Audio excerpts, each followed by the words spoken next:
Hello everyone, this is Philosophy 76, right? And this is the first video.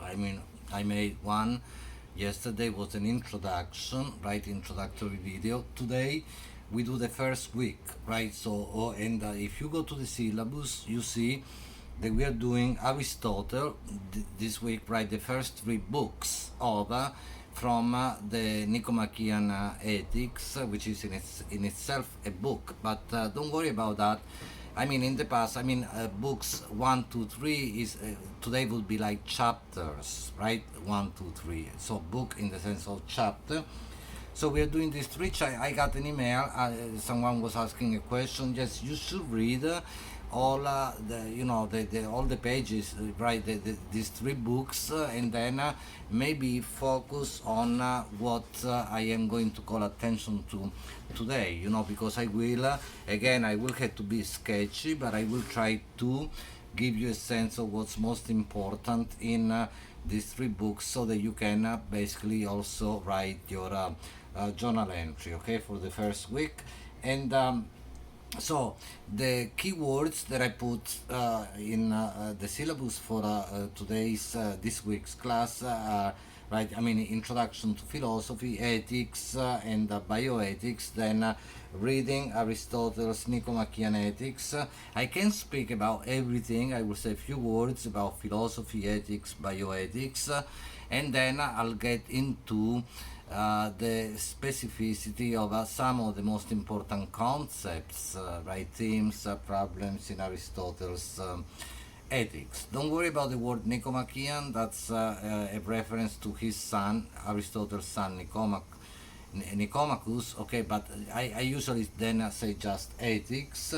And the journal entry suggestion is what is Aristotle's idea of the good life or happiness. But you can, that's just a suggestion, right? A pointer for you. You can write about any other element, any other problem, concept arising from the book, okay? So, but before I get into the ethics, Aristotle's ethics, philosophy, of course, I will be very, very quick and sketchy. And by the way, because YouTube, if I go over 30 minutes, maybe I will try to be, within, right, to stop before the 30 minutes limit. But otherwise, maybe they will, then I will be interrupted. And in that case, I would then make a second video, shorter video. So in that case, you should watch both of them. I would call the second video the same title with the letter B also, okay? So in any case,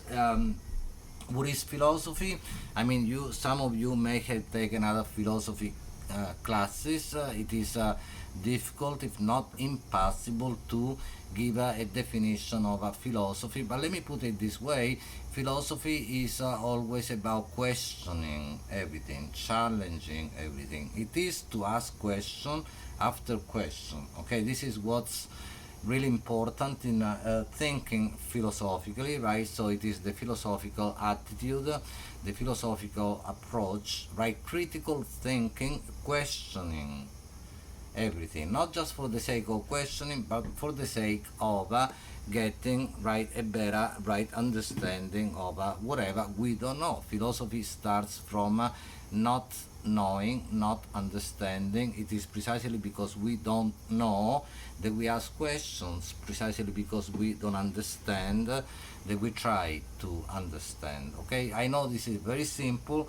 simplistic, but maybe it may, if you keep this in mind throughout the semester, it may help you. Okay, that's the attitude when we engage in philosophical thinking. That's the task, really, of philosophy. Okay, ethics, and you will see in Aristotle's book as well, comes from ethos, right? In the Greek language, many words in philosophy come from the Greek language. Philosophy itself, you can Google that. It means literally, right? Etymologically means a lover of wisdom, right? Friend of wisdom, to strive, striving after wisdom, okay? So ethics is about, people might say, habit. That's what Aristotle also says. the branch of philosophy. You know, there are many branches in philosophy. I can't go into that now with this class. Maybe it's not even necessary at this point. But one field within philosophy, one branch that deals with, many people would say, the question of right and wrong, good and evil, right? Just and unjust. What's right? What's wrong? I mean, that's a big question, right? I mean, people have different approaches to this question, ways of dealing with the question, answers to this question. Is there, for example, a universal way to establish, right, that something is good or evil, right or wrong, and so on and so forth? Or is everything relative to people, to, I don't know, cultures, to historical ages, and so on and so forth? Okay, so that is a question that for now I leave open. I often leave open, you know, many questions, and then I leave that to you also to think about this stuff, right? But in any case, ethics is also the science of the way in which we behave, comport ourselves, right? And one way, good way to put this, especially when we begin with Aristotle, is to say that it is also the science of action. It is a practical, not theoretical, practical, because we put that into practice, a practical science of action, the way we act, we do things, and therefore the science of freedom understood, not freedom understood in the sense absolute freedom, I do as I please and so on and so forth. That is no longer even freedom, but still with staying with precisely Aristotle, you will say in a moment, the capacity that we have, the ability that we have very often to do and not do something, right? So therefore the preference, I prefer X to Y, I prefer, you know, whatever, A to B, why, right? That's an interesting question. Preference and therefore choice and decision. We will see in book 3 of Aristotle's Ethics, he goes into the question of choice, decision, and therefore preference. That's what ethics is about, right? So the way, ultimately, the direction that we take in doing whatever we do, right? The course of action that I take, right? I can take this course, the other course, this direction, another direction, and so on and so forth, and everything, of course, then, of course, will have consequences as well. But what's important still, especially for Aristotle, is the intention. What is my intention when I do what I do? Okay, so all these things have to do with ethics. Then bioethics, and by the way, Aristotle says ethics is part of the political sciences, right? So ethics and politics are always intimately related. When we move to bioethics, which is a modern, relatively recent kind of discipline within philosophy and within ethics, then we also see, as I said yesterday, I believe in my introductory video, that bioethics is also right, intimately connected to biopolitics. I will say this. I will say more about this, especially actually in week 3. I will speak more about biopolitics. But for now, this is. I mean, of course, at the time of Aristotle, right? Aristotle is an ancient. You can Google that as well. Philosopher, right? In ancient Greece. Remember, Aristotle was Plato's student. I'm sure you know these names. Plato was Socrates' student. They are all very important figures in the history of philosophy. You can check that. So back then there was no idea of and no field, academic field for sure, of something like bioethics. This is relatively new. You know that the denomination for this class at Kingsborough is ethics and morality in the health professions. Usually people refer to this as bioethics or biomedical ethics. Bioethics, let me focus on this, is made of two parts, right? BIO comes from bios, BIOS, which in Greek in the Greek language is life, at least one word for life, right? You had the same in biology, the study of life, in biography, the writing of someone's life, and so on, and ethics, which is what I said before, right? The science of action, the science of freedom, the science of the way in which we comport ourselves, so choice, preference, and so on. So, I mean, in bioethics, I mentioned this yesterday, then I get into Aristotle more specifically. Some of the issues are, for example, abortion, which is becoming politically important today, right? Also, it has always been. But today, they are regulating and making abortion very often, increasingly, more illegal, and so on. And so there is always this aspect in bioethics that has to do also with the law and medicine. That's the complication: philosophy, law, medicine. That's very interesting, right? That has to do with basically what we can do and we can not do, right? So very often it is not simply up to me, because that's what ethics is. I am, for Aristotle, ethically responsible, right, accountable when I do something that I can also choose not to do. Very often we cannot do things precisely because of the law and so on and so forth. Okay, that's another aspect of this.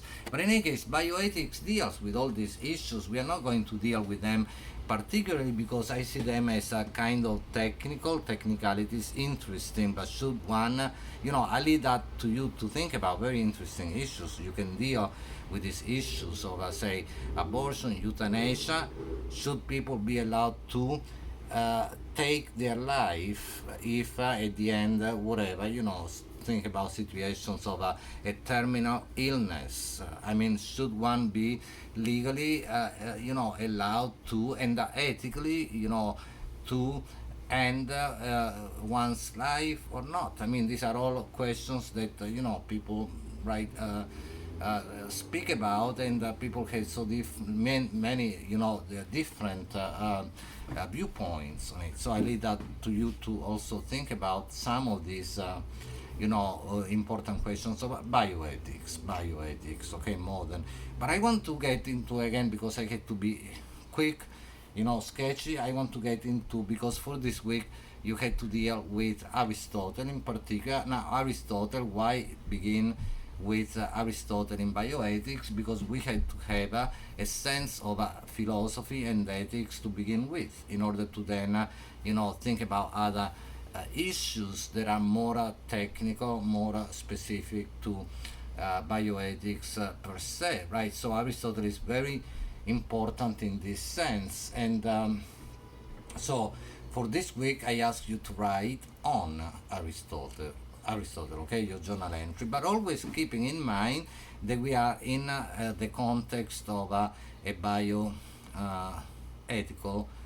class, right? I mean, a class in which we deal with ethical issues applied to the health professions. But the question is also, what is health? I said something about this yesterday. I will say more as we move on. It's not simply whether I am sick right now or not, right? Whether I am well or I am sick, whether I have a cold, the flu, or whatever.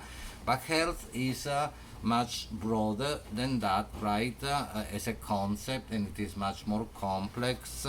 And we also had to deal with the health not only of the single individual, but society. And that's what Aristotle also says. The individual, an individual, whatever we understand by individual for Aristotle, is always a social, I will show you that in the text, individual, a political individual, right? So the individual is always within the community, right? And so when we speak about health, we have to speak of it in this sense as well. And therefore, if you will, the concept, think about the concept of a public health, right? Which involves so much, includes so much, which is not simply, again, my condition right now, again, whether I am well or ill at this moment, and so on and so forth, okay? So In any case, as you go to the text, you will see, okay, that book one in the ethics particularly deals with the question of happiness precisely. You can write about that, right? uh, and the good life. The good life is the same as happiness in Aristotle, but not happiness understood as we do very often today in a superficial way, not understood as we do often today as, I'm very happy today because something good happened, but then tomorrow something bad happens and I am whatever, depressed, sad, miserable, and so on. Happiness is actually, and I had to simplify, but let me put it this way: happiness in Aristotle and the whole tradition coming up after Aristotle is the balance, a kind of balance, and you find that especially in book two. At times I had to anticipate, right? In book two of the ethics that we are reading now, you find this concept of the mean, MEAN, the mean, which is the intermediate point, the middle point, the intermediate point between two extremes, between too much and too little, right? Between excess and deficiency, right? So I mean this balance, this mean, that's what happiness ultimately is, which is a virtue. Another word that you find is virtue in Aristotle, which is what is a virtue.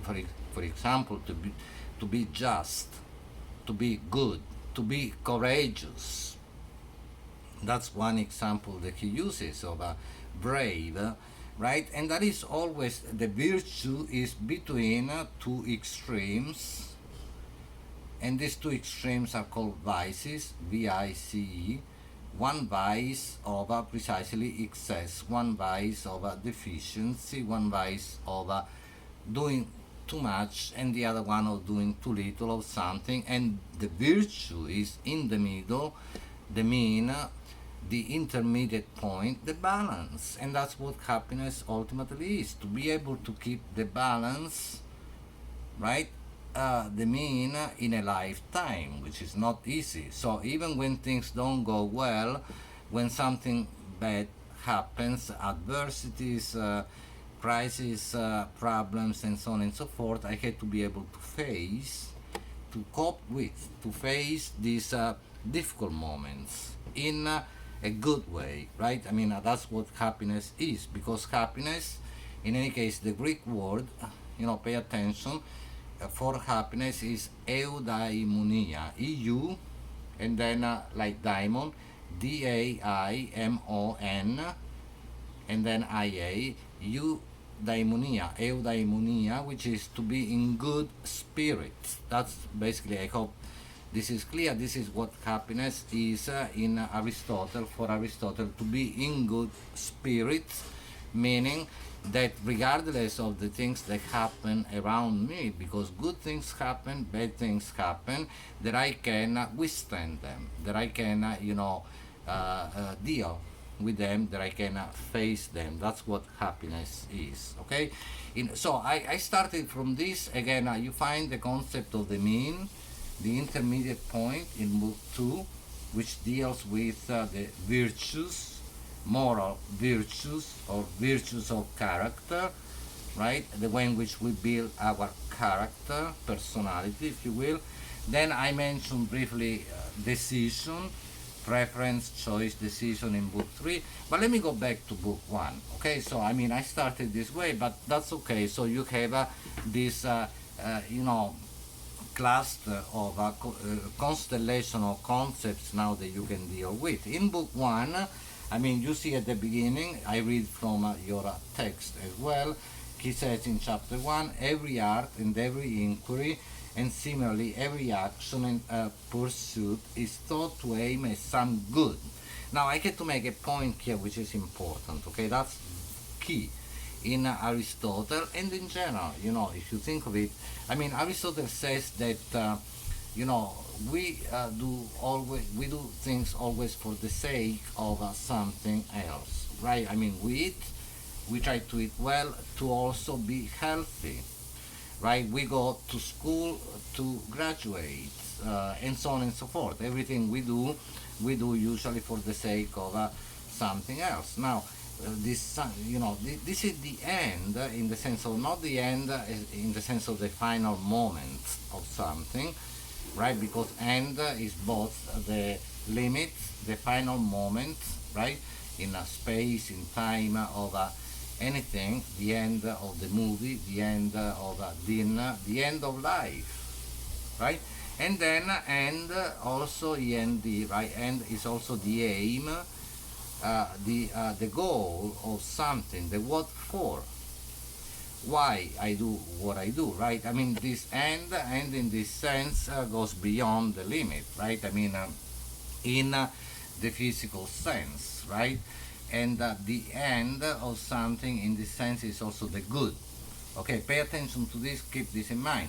For Aristotle, the end and the good are always the same. Okay, he gives some examples, you will find them in the book. I had to be quick and sketchy and simple, simplistic maybe, not too simplistic, but he gives some examples such as, the end, what is the end of a medicine? To cure, prevent, right, and cure illnesses. What is the end of engineering, architecture, house building, right, construction? Well, to have a house, and so on and so forth, okay? So, the end of something is also the good of something. That is the case in human action, but also in general, right, in nature, right? The end of think about this. The end of the seed is the plant, the flower. The end of a caterpillar is the butterfly. The end of a child is the adult, the grown up, right? I mean, so, and that is also good. It is good that a child then grows up and becomes an adult. It is good that a caterpillar becomes a butterfly, and so on and so a butterfly, and so on and so forth. It is good that if one goes to school, then one graduates. If someone is in law school, let's say at one point they will become lawyers. That is also good, right? I hope that this is clear. The end and the good are the same, and this is the same as okay, I hope this is clear. There are two other concepts that I want to introduce, keep this in mind: potentiality and actuality. Potential and actual. Okay, the butterfly is potentially contained, included in the caterpillar, right? The caterpillar has this potential to become a butterfly. The child has the potential to become an adult, right? So that's potentiality, right? One kind of potentiality in nature, another one in human action, right? The child that we were speaking about just a moment ago also has the potential to become a lawyer, a musician, or whatever, right? So, but in the two cases there is a difference, because one thing is the potentiality that you have in nature, right? The caterpillar becoming a butterfly, the child becomes an adult. The other one is in the sphere of human action, right? Where there must be, right, an active, if you will, participation, an active, and also there must be an intention, right? And also there must be some repetition of the same actions, right? Think about that. If I want to learn Chinese, of course I can learn Chinese. I mean, potentially, I can. I have that capacity of speaking any language insofar as I study them and practice them. So then, if I study Chinese for a number of months or years, right, and I practice that, right, regularly, then at one point I can speak Chinese fluently. Maybe I will be right called a Chinese a speaker of Chinese, right? So I had the potential, but then I had to, right? I had to go from the potential to the actual, right? The butterfly is the actual, then right, reality. The lawyer is the actuality of what the law student was, and so on and so forth.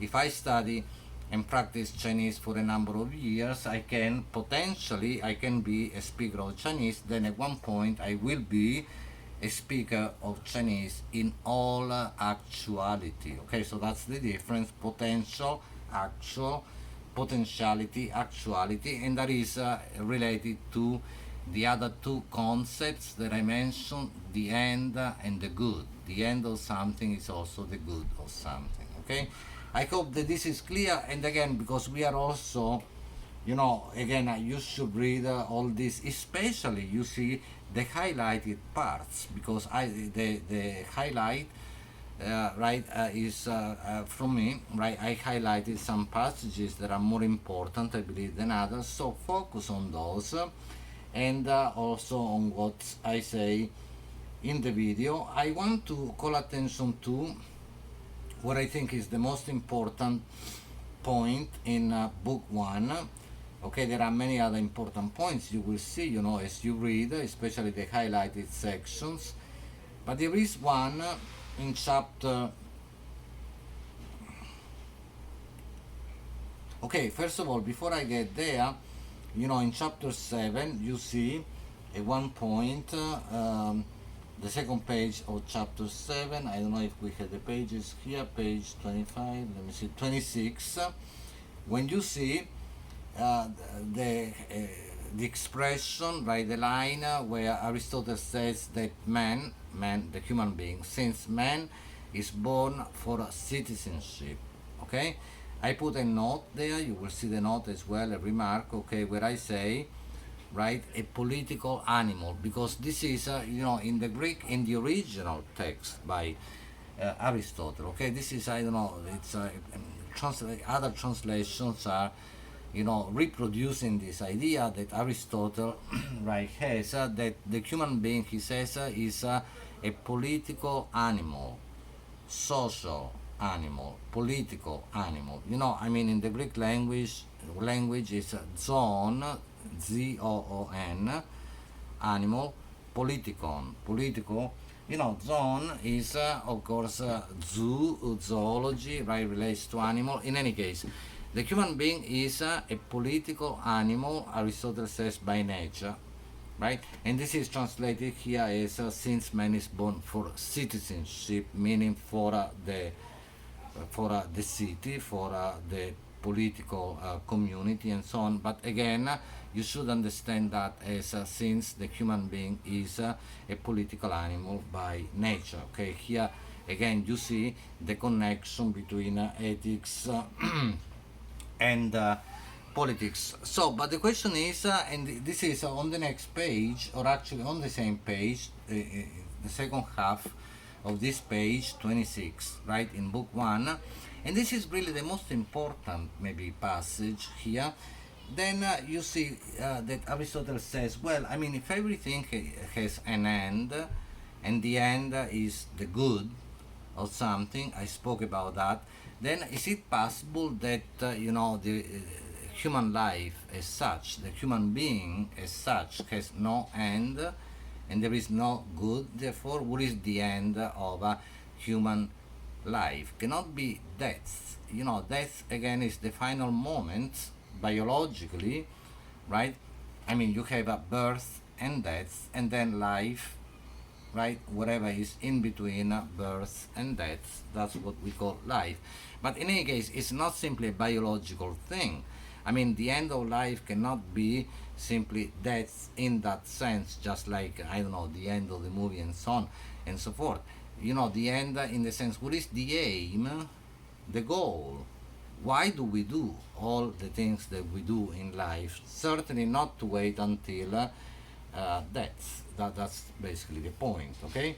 So in order to find out what the end of life is, I may be interrupted in a moment, and then I start another one. I need a little more time, and you should watch both of them in order to find what the end and therefore the good of life is. We had to find right, he says, the function. Look for these words right there on page 26.